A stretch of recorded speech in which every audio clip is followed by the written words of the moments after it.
Yeah, anyone else happen to remember that little plot point from just the last episode? Then again, maybe Sensei just knows what episode she's in. We opened on the Utonium lab late at night as Mojo tried to sneak in, and in a smart little bit, he turned off the power to shut off any security systems. Sure, it is a little weird that the systems don't have their own separate power supply for events just like this, but it did make the next scene of Mojo being unable to open a safe make sense, as without power you can't open an electronic lock. So instead, he decided to do it the old-fashioned way. Dexter, keep it down! Anyway, Mojo's goal was to steal some chemical Z to create his own monster to defeat the girls. On his way out, he also took several items that had samples of the girls' DNA, including Momoko's straw, Kaoru's sock, and Miyako's Q-tip.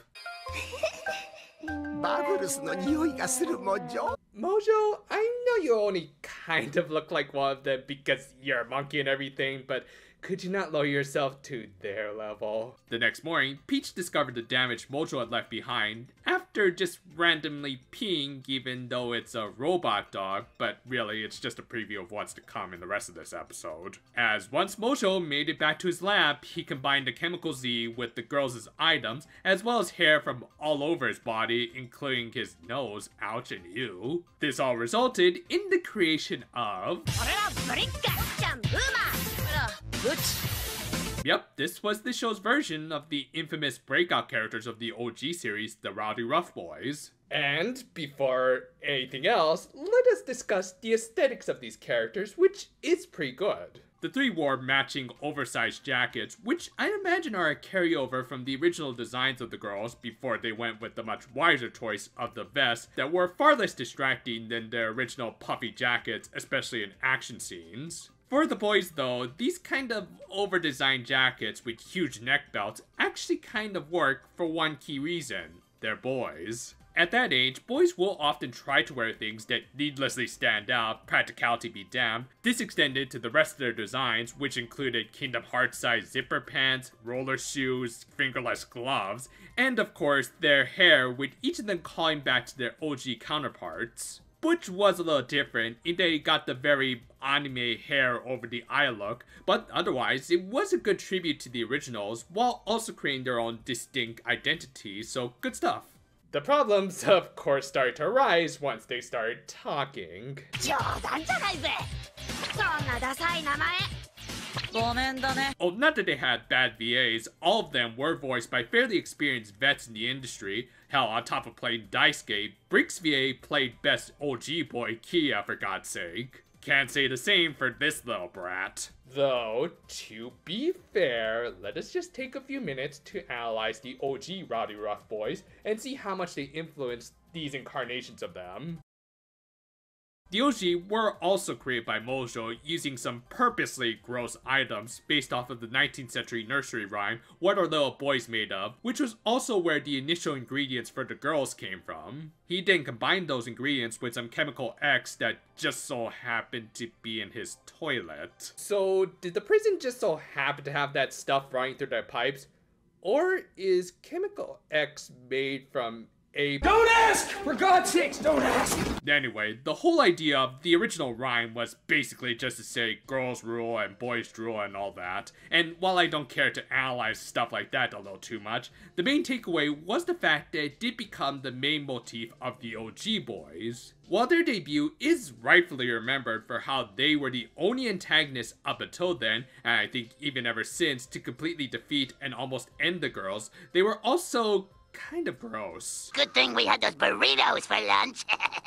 Yeah, dude! Word! And ultimately, they were defeated through the power of cooties. So yeah, it was a bit of an anticlimactic, yet still ultimately satisfying conclusion to some one-off villains. And then due to their popularity, they were brought back 4 seasons later, and then they ended up exposing themselves in more ways than one. Basically, him resurrected them, and even managed to reverse their Achilles heel, turning it into a power booster, and to be fair, it was initially a pretty awesome return. Initially. Because after they once again overpowered the girls...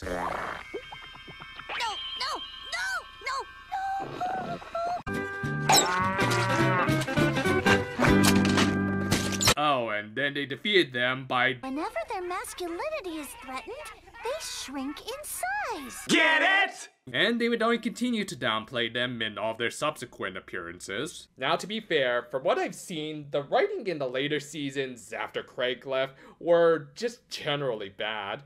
But at the same time, I can't help but feel like this sort of badass decay would have occurred even if Craig had stayed on board. Unlike their in-story creators, as well as much of the Girlz' other rogues gallery, they didn't have much personality to them outside of stereotypical naughty boys. And while a good writer could certainly expand on them, I kind of doubt that would have happened even under Greg's watch because, again, death by cooties. Still, with the brand new slate of this anime, they could have gone in a completely new direction with these characters, kind of like what they did with the Girlz.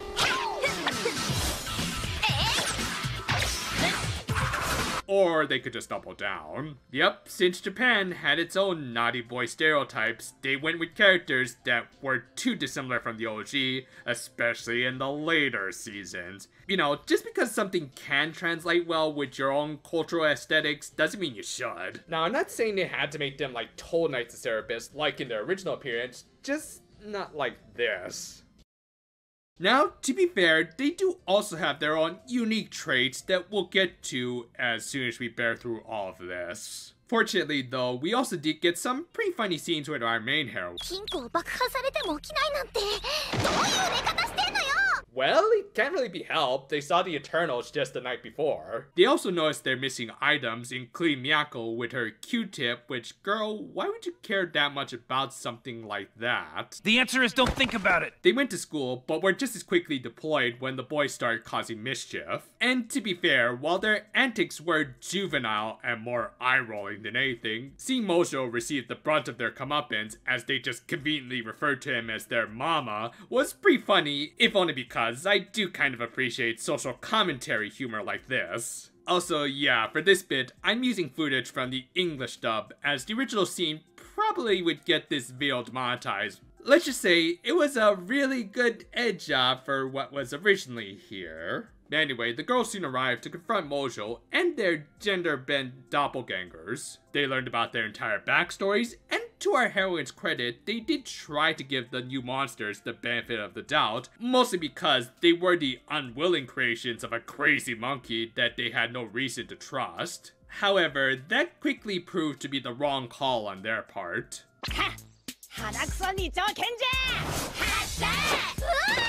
Y'all would not have been able to survive the 90s. We got some more great reactions out of Momoko, which prompted the reveal that they also seem to have the same weaknesses as their OGs, that and more stuff that I can't show on YouTube, so let's just move on to the legit best part of this episode. As we saw, the real superpower of this version of the boys, their silver tongues. They managed to convince Mojo that the girls were picking on them, which turned his mommy instincts into overdrive. This might have been a reference to the one pretty good post-revival Rowdy Rough Boys episode where Mojo and him basically had a literal custody battle over them that was every bit as epic and hilarious as it sounds. And while this show's version of him unfortunately wouldn't even interact with the boys until the very end, and not casually push away the sun, we did get a pretty awesome moment for Mojo, who combined all of his previous machines into a Devil Gundam looking mech. Granted, it does make me realize I'd much rather be watching the racist Gundam show, but credit where it's due.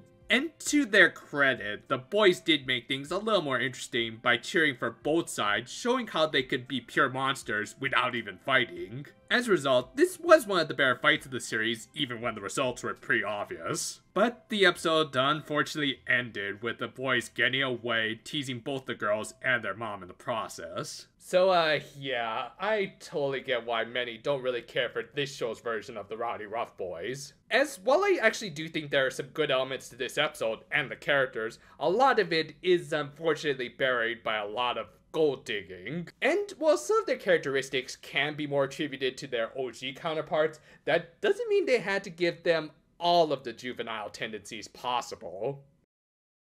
I think part of the reason why the Rowdy Rough Boys were written this way speaks more to the tendencies of the company behind them, Toei. This particular episode was written by showrunner Yoshio Urasawa, who's probably one of the most Toei of Toei writers, tending to write his heroes as heroes and boys as boys, or at least the stereotypes Toei views them as. And while I do think they've broken out of this habit in recent years, there was a time when they pretty much wrote all of them as a bunch of Bart Simpsons. Thus, when they saw the Revive Boys, they likely figured that they could just mostly directly translate that. And to be fair, I do understand not making them as much of a threat as they originally were, as I don't think this would match up well with the general tone of this show so far at least. But there were also ways of making them interesting antagonists without making them direct fighters, or this, as we even kind of saw in this episode when they managed to manipulate both the Girlz and Mojo into fighting each other for their entertainment. Stuff like that is an interesting new take that they could go all in on rather than strapping a lot of gross out humor.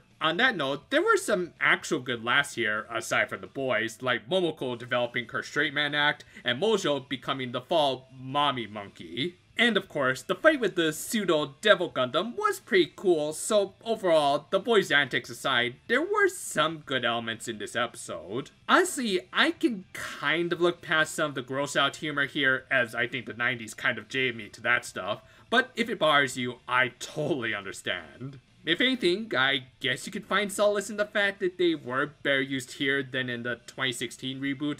Yeah, I know, low bar, but still. Hopefully, we'll be able to get this video up as we usually do, as there are some behind-the-scenes issues that we're currently dealing with that I'll explain once things are resolved. If anything, we hope it won't interfere with the release of Part 1 of the Symphogear XV review that should be out 1 or 2 days after this goes up. We'll be sure to keep you posted if anything major happens. And until then, though, farewell for now, my friends, and, yeah, you all do realize that those Heelys, they're kind of dead fads at this point.